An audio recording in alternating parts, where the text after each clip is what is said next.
अस्सलामुअलैकुम किवें हो गाइस हसदे रहो ते वसदे रहो रब तुहानू देवे ढेरों खुशियां आमीन सुमा आमीन। अज आपां किचन बाय फातिमा च बनावांगे बहुत ही मज़ेदार डिलीशियस स्वीट ईजी ते आसान झटपट तुसीं बना सकदे आ। तुहाडे घर मेहमान आए ना तुसीं मिंटां सकिंटां च बना के उन्हां दे अग्गे पेश कर सकदे आ। आओ तुहाडे नाल रेसिपी शेयर करिए। बिस्मिल्लाहिर्रहमानिर्रहीम। कस्टर्ड लिया हुआ ठंडे दूध दे 3 चम्मच वो ऐड करके अच्छी तरह मिक्स कर लिया। 1 किलो मेरे को दूध सी दूध में अच्छी तरह उबाली दवा के उस 2 इलायचियां छोटियां अच्छी तरह इनू अपने वाली दवा के जिहदा अपने कस्टर्ड बनाया सी वो अपने थोड़ा थोड़ा करके ऐड कर देना वा।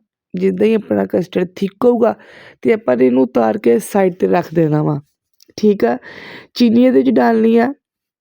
चीनी तुसीं अपने टेस्ट के मुताबिक मीठा ज़्यादा मीठा कम जिस तरह भी तुसीं ऐड कर सकते हैं। मैं 4 तो 5 चम्मच चीनी दे ऐड किए सीगे। हाँ जी, अगर तुहानू मेरी वीडियो अच्छी लगी है तो ज़रूर लाइक शेयर कमेंट फॉलो लाजमी करना वा। अपने दोस्तां दे नाल ज़रूर शेयर करनी है। इन्ना मज़ेदार तुहानू आसान मिठा बनाना दस्सिया वा, तुसीं आप कहना वा बाजी बहुत मज़ेदार मिठा बनिया सीगा। मेरे बच्चों नू चॉकलेट ज़्यादा अच्छी लगती है। स्ट्रॉबेरी का भी तुसीं बना सकते हैं। स्ट्रॉबेरी जैम ले लो। मैं चॉकलेट पिघला के गर्म पानी दे विच रख के अपनी चॉकलेट पिघलाई सी वो अपने अपने ब्रैड दे स्लाइस कटिंग करके ते अपने ओहदे नाल इहदी रोल करने आ। जिस तरह मैं कर रही हूँ इस तरह ही तुसीं करनी है। पूरी वीडियो देखिया करो, वीडियो नू स्किप ना करिया करो। वीडियो स्किप करोगे तो तुहानू समझ नहीं इन्नी वीडियो दी आया करनी। हाँ जी, बच्चों की इग्नोर करिए। बच्चे माशाल्लाह तंग बहुत करते हैं। छुट्टियां आ गई वा, सर्दी अगे तो अगे ज़्यादा। हाँ जी माशाल्लाह सर्दी बहुत ज़्यादा हो गई है। स्कूल दी छुट्टियां होर ज़्यादा बढ़ गई वा। चलो बच्चों वास्ते आसानी आ। बच्चों नू छुपा के अपने अंदर हीटर ज़्यादा चला के दिया करो। चूल्हा ना चलाया करो, नुकसान है चूल्हा चलाना।